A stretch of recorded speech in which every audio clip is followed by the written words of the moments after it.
Bonsoir à tous, vous êtes sur RTI 1. Merci de suivre l'actualité avec nous ce 22 mai.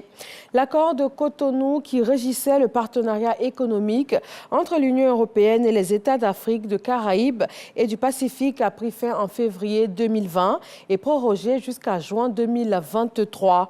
En prélude au prochain partenariat entre les deux parties, il s'est ouvert ici à Abidjan une rencontre entre l'Union européenne et le réseau des structures africaines en charge de ce partenariat.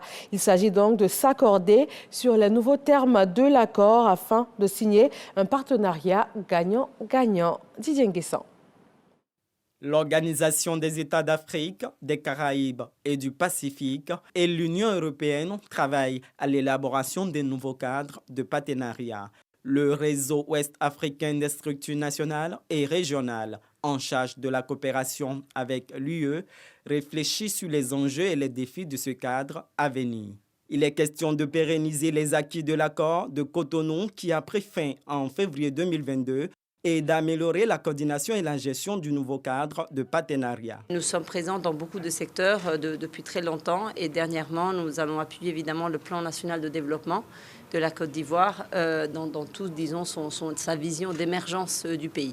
Et de la même manière, c'est un peu la même approche que nous appliquons dans les autres pays dans lesquels nous avons des relations. Pour le ministre de l'Économie et des Finances, Adama Kone, qui a situé la résilience des économies africaines face aux effets de la guerre russo-ukrainienne, du changement climatique et du terrorisme, l'Union européenne reste un partenaire de choix. Quand vous allez dans des zones comme l'Union européenne, la plupart des échanges, c'est entre États européens. Donc nous voulons effectivement promouvoir ces échanges-là au niveau du continent africain parce qu'il y a effectivement des avantages comparatifs de certains pays par rapport à d'autres.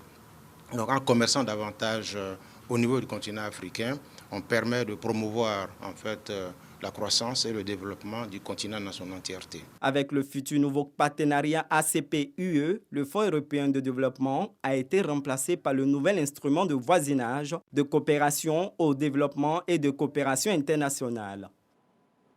Autre coopération, l'Espagne avec les pays africains. Le Royaume d'Espagne a déployé dans le golfe de Guinée le bâtiment d'action maritime Audace. C'est un navire militaire.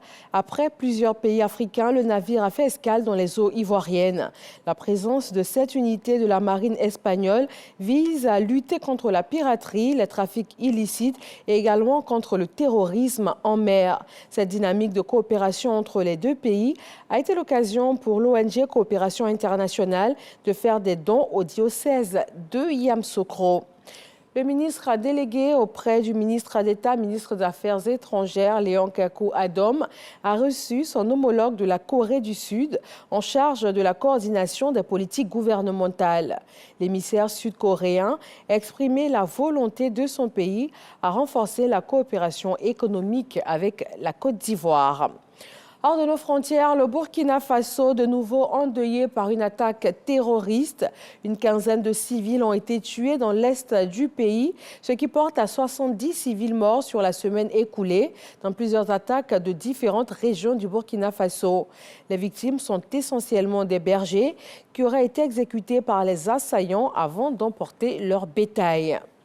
Élections en Mauritanie, le parti au pouvoir est arrivé largement en tête des élections législatives, régionales et municipales du 13 mai dernier. Les partis d'opposition dénoncent des fraudes énormes. La participation s'est établie à 71,8% pour ces élections auxquelles ont participé 25 formations politiques. Les chiffres officiels doivent être validés par la Cour suprême. Il faut noter que ces élections visent à élire 176 députés, 13 conseils régionaux et 238 conseillers municipaux à un an de l'élection présidentielle. Les gazoducs Nord Stream reliant la Russie à l'Allemagne ont été touchés 2 fois par des fuites spectaculaires précédées d'explosions sous-marines. L'Union européenne a promis une enquête face à ce sabotage. Selon une déclaration de la première ministre danoise, ces fuites sont dues à des actes délibérés et non à un accident. Il faut aussi savoir que ces 2 pipelines exploités par un consortium dépendant du géant russe Gazprom ne sont pas opérationnels personnel à cause des conséquences de la guerre en Ukraine, mais tous les deux étaient encore remplis de gaz. Élection présidentielle en Turquie pour terminer. Le candidat ultranationaliste Sinan Ogan annonce ce lundi son soutien à Recep Tayyip Erdogan pour le second tour du dimanche 28 mai prochain. Arrivé troisième au premier tour le 14 mai, Sinan Ogan avait recueilli 5,2% des suffrages, soit un peu plus de 2,8 millions de voix. Son soutien pourrait être décisif pour Recep Tayyip Erdogan, à qui il a manqué moins de 300 000 voix pour être élu au premier tour de l'élection présidentielle. Merci de vous informer sur RTI 1. Retrouvez tout de suite l'actualité dans nos régions et moi je reviens à 20h.